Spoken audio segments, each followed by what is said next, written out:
हमारे यहाँ आग लगी हुई है, देखिए आपने? कहाँ लगी आग हुआ? इस साइड अच्छा, वो धुआं का था। डायरेक्ट निकल गई। तो गांव में इस तरह से डांगे के ऊपर से रास्ता बनाया जाता है। तो आज मेरे बड़े पापा ने मुझे भूमि सुधार से संबंधित बहुत ही अच्छी और गहरी नॉलेज दी। हाँ, इलाके में मटर 2 बार बीजे जाते हैं, एक गर्मी में और एक सर्दी में। बरसात में हम बोल सकते हैं बरसात में। पहले खाना खाना उसके बाद हम काम करना। हाँ जी, मैं बिल्कुल रखती हूँ। कितने बजे का दाने थे बता दे। नमस्ते दोस्तों, तो कैसे हैं आप सभी? आई होप आप सभी बहुत अच्छे होंगे। तो आज सुबह के बज गए हैं 11 और मैं अब अपना व्लॉग शूट कर रही हूँ। सुबह से मैं घर के कुछ कामों में व्यस्त थी। अभी लंच वगैरह बना के मैं फ्री हो चुकी हूँ, लेकिन अभी मुझे स्नान करना बाकी है। तो मैं फ्रेश हो जाती हूँ, क्योंकि आप सोच रहे हो कि मैं पहले ही लंच बना दिया और स्नान बाद में कर रही हूँ। तो गाँव में तो सब चलता ही है। तो टाइम मुझे सुबह से नहीं मिला, तो अब मैं स्नान करने जा रही हूँ। तो इसके बाद हम मिलते हैं। अब मैं हो गई हूँ नहा धो के एकदम फ्रेश, और धूप एकदम सीधा मेरी आँखों तक लग रही है। तो टाइम हो गया है, पूरे बज गए हैं 12 और ये हो गया है लंच का टाइम। तो अब पूरे परिवार को लंच परोसने का टाइम हो गया है। तो मैं चल पड़ती हूँ लंच करने। तो मेरे नीचे को जाने के लिए बहुत सारे रास्ते हैं। तो मैं पहले अपनी चप्पल पहन लेती हूँ। तो अब हम जा रहे हैं नीचे की तरफ। यहाँ से नीचे की तरफ उतरने के 2 रास्ते हैं। एक रास्ता मैंने आपको करके ब्लॉग में बताया था, और ये वाला, जो कि एक रास्ता पटवार खाने के राइट की तरफ से जाता है और एक लेफ्ट की तरफ से। और यहाँ पर भी घर का भी निर्माण हो रहा है। और साथ ही साथ यहाँ पर डिपो भी है, जो कि राशन का डिपो होता है। यहाँ से हर एक सोसाइटी को राशन सप्लाई होता है।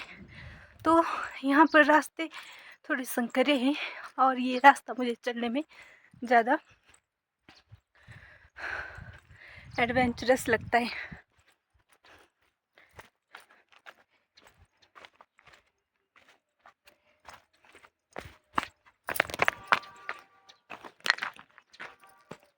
तो लंच करने के बाद मैं और बुआ दुकान पर बैठकर गप्पे मार रहे थे। मैं बोलो किसे माटी बोलना, हिंदी में जो बोलना, आप हिंदी में बोलो चाहे पहाड़ी में बोलो, आ जाएगा सब कुछ है। हाँ जी। ऊपर वाला ऊपर। इतना हमारे यहाँ आग लगी हुई है, देखिए आपने? कहाँ लगी आग हुआ? इस साइड। अच्छा, वो धुआं आग का था। डायरेक्ट निकल गई, सारा जंगल जल गया इधर से। ओहो, वो कैसे लगी? पता नहीं कैसे लगी। अच्छा, तो आप आग देखने गए थे? हाँ जी, हाँ जी।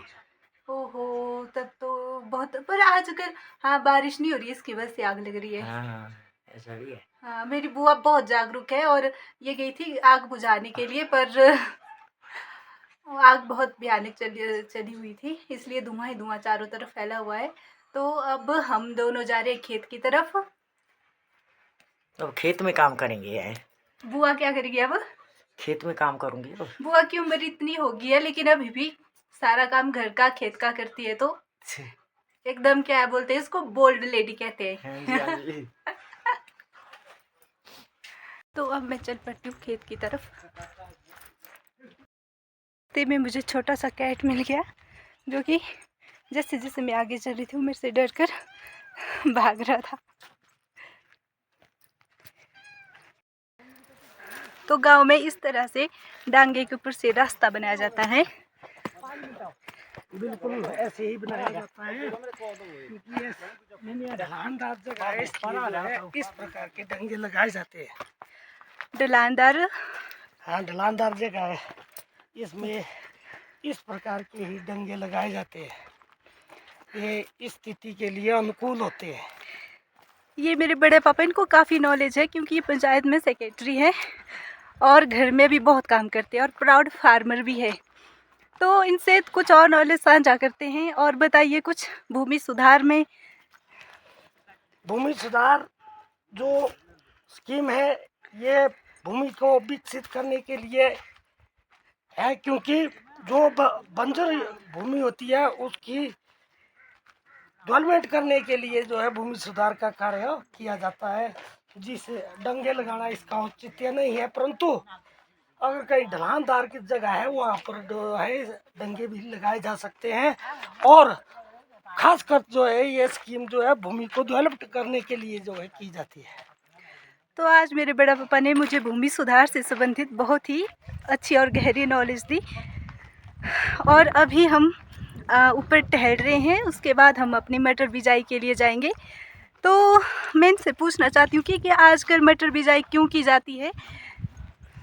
क्योंकि गर्मियों का मौसम है, इसलिए जो है कि ना बिजाई का के ना दो ही के ना रबी और खरीफ की फसल होती है। ये जो है रबी की फसल में जो है कि ना आजकल ही बिजाई की जाती है, ना कि ना जो दूसरी बिजाई जो है जून और जुलाई में की जाती है। हाँ जी, और हमारे यहाँ इलाके में मटर 2 बार बीजे जाते हैं, एक गर्मी में और एक सर्दी में। बरसात में हम बोल सकते हैं कि बरसात में, और एक जून जुलाई में। और ये है मेरी प्यारी बड़ी मम्मी। इसके जो है दांत टूटे हुए हैं, सकती है। कुछ नहीं, व्लॉग में ना लग रहा है दी। फेसबुक में जो है कि भेज रही है। बड़ी मम्मी बोल रही है कि मैं थोड़ी डरावनी लग रही हूँ, लेकिन देखिए कितनी सुंदर लग रही है।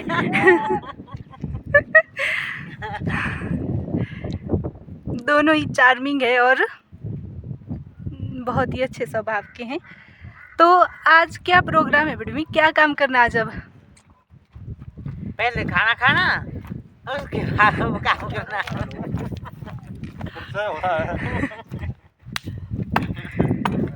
तो पहली बार बड़ी मम्मी ब्लॉग में आई है, मेरा भी आज तीसरा ब्लॉग है और मैं बहुत खुश हूँ।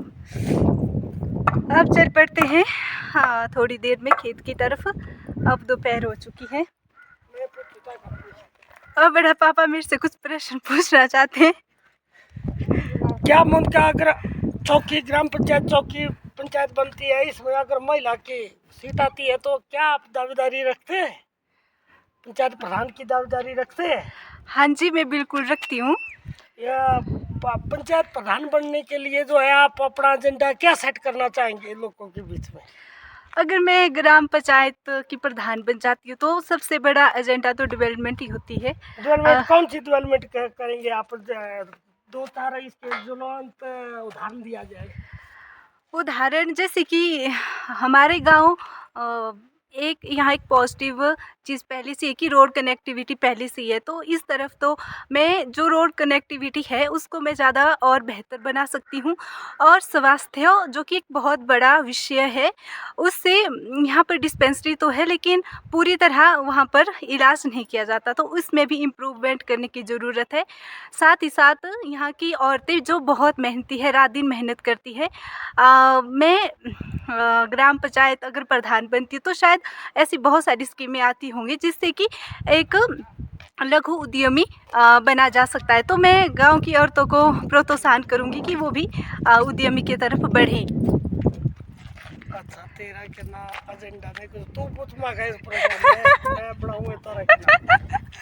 बड़े बाबू को मेरा एजेंडा बिल्कुल भी पसंद नहीं आया। अब इनसे पूछते हैं। अच्छा बड़े बाबू बोलिए कि अगर आप ग्राम पंचायत के प्रधान होते तो क्या एजेंडा रहता आपका? सबसे पहले तो मैं कि ना इसकी विकास दर के लिए लोग यहाँ के हमारे सीधे साधे और भोले लोग हैं, इनकी डेवलपमेंट करने के लिए जो है 5 वर्षीय जो है डेवलपमेंट प्रोग्राम के नाम खींचूंगा, जिसमें जो हमारे के ना चौकी मेन बाजार के जो के ना सड़क रेस्ट हाउस की तरफ जाती है, इसको जो है मैं 100 मीटर पीछे से जो है रेस्ट हाउस को ऊपर को मोड़ूंगा, और जो कि ना अगली जगह हमारी खाली होगी उसमें जो है कि ना 10 या 15 दुकानें जो है यहाँ निर्माण की जा सकती है, जिससे पंचायत की निधि तो बढ़ेगी, लेकिन आम लोगों की आर्थिक के लिए जो बेरोजगार है उनको जो है अपना एक शटर होगा, जिसमें जो है वो आजीविका का साधन ढूंढूंगा। और डेवलपमेंट करने के लिए जो प्रत्येक परिवार को जो है मनरेगा जैसी ज्वलंत स्कीम का फायदा नहीं हो रहा है, जो सबसे आखिरी आदमी है उस तक जाने का प्रयास करूंगा, क्योंकि जो अमूमन देखा जाता है कि जो पंचायत में जो के नाम मोतबीर आदमी है उसकी तरफ सबका ध्यान होता है, जो दबे कुचले और गरीब आदमी है उनका कोई नहीं होता है। मेरा कॉमन अगर मैं जीता तो मैं सबसे पहले जो है कि ना आम जो सबसे पहले सबसे पीछे की पंक्ति में खड़ा आदमी है उसको आगे खींचने की कोशिश करूँगा। धन्यवाद। तो मेरे बड़ा पापा ने बहुत ही अच्छे से चीज़ों को बांधे तो कसलाई बेटा बेटी कसी सागे ने हाँ। और अब जो है हमें बड़ा पाप से बहुत ही अच्छी नॉलेज मिली। और इसके बाद अब हो गया है इनके लंच का टाइम। मैंने तो अपना लंच कर दिया है, तो अब मैं चलती हूँ सीधा खेत की तरफ ताकि मैं मटर भी बिजाई कर लूँ। तो अब मैं पहुँच गई हूँ खेत और अब हम यहाँ पर मटर बीजने जा रहे हैं। तो मैं आपको दिखाती हूँ कि किस तरह से हम मटर की बिजाई करते हैं। इस तरह से हम सर्दी के मटर की बिजाई करते हैं। गर्मी के मटर की बिजाई करने का तरीका थोड़ा डिफरेंट होता है। तो इस तरह से कुछ हम मटर की बिजाई करते हैं। आप देख पा रहे होंगे नीचे नीचे। और ये बिजाई करने का सरल और सबसे आसान तरीका है। पहले हमने ट्रैक्टर के द्वारा पूरे खेत को स्मूथ किया और अब इसमें मटर बीज रहे हैं। अब ये थोड़ा सा हिस्सा रह गया है जहाँ पर मटर की बिजाई करना बाकी है। यहाँ पर हम दूसरे बीज का उपयोग करने वाले हैं।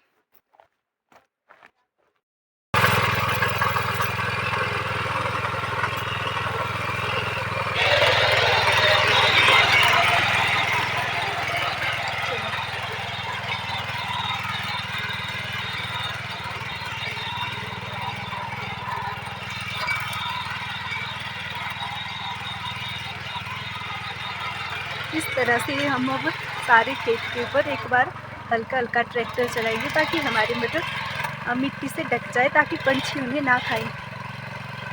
तो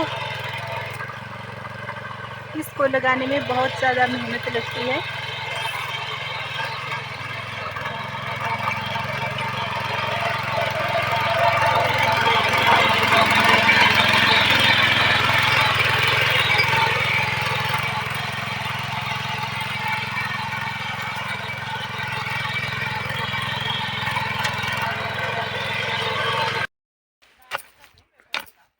बड़े कुदाली रख रहे मसा दे दोस्तों, तो मैं छोटी हूँ और मुझे कुदाल इतना बड़ा पकड़ा दिया है।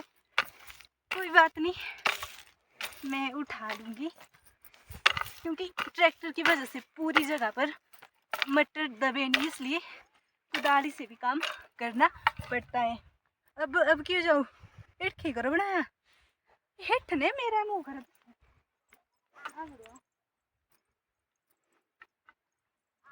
ए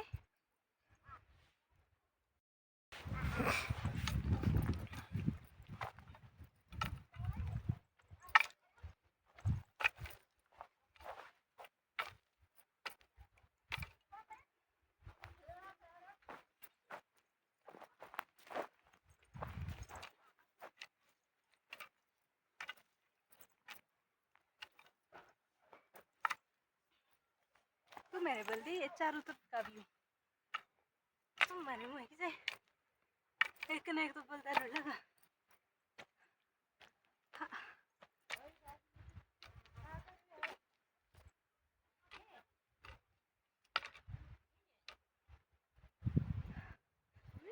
छिला रबड़ बनाना लग रहा काम नहीं रखा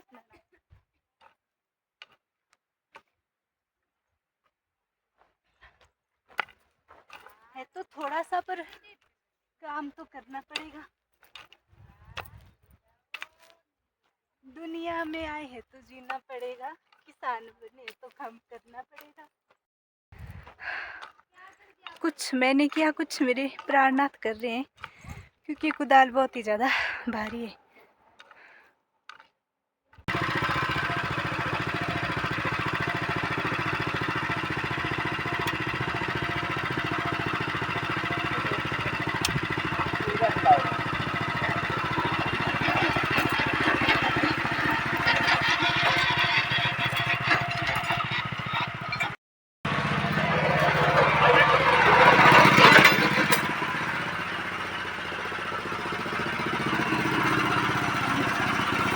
तेरा सा। तो अब मैं घर पहुंच गई हूँ। तो अब शाम हो गई है, तो अब शाम के खाने की तैयारी भी करनी है। तो हमारा काम तो इसी तरह चलता रहेगा, क्योंकि अगर किसान है तो उसको तो ये सब काम करना ही पड़ेगा। आई होप आपको मेरे व्लॉग पसंद आ रहे होंगे। अगर पसंद आ रहे हैं तो प्लीज़ आप चैनल को सब्सक्राइब कीजिए, मुझे सपोर्ट कीजिए और लाइक भी कीजिए। अब हम कल मिलेंगे नए व्लॉग के साथ। Thank you very much. Bye bye.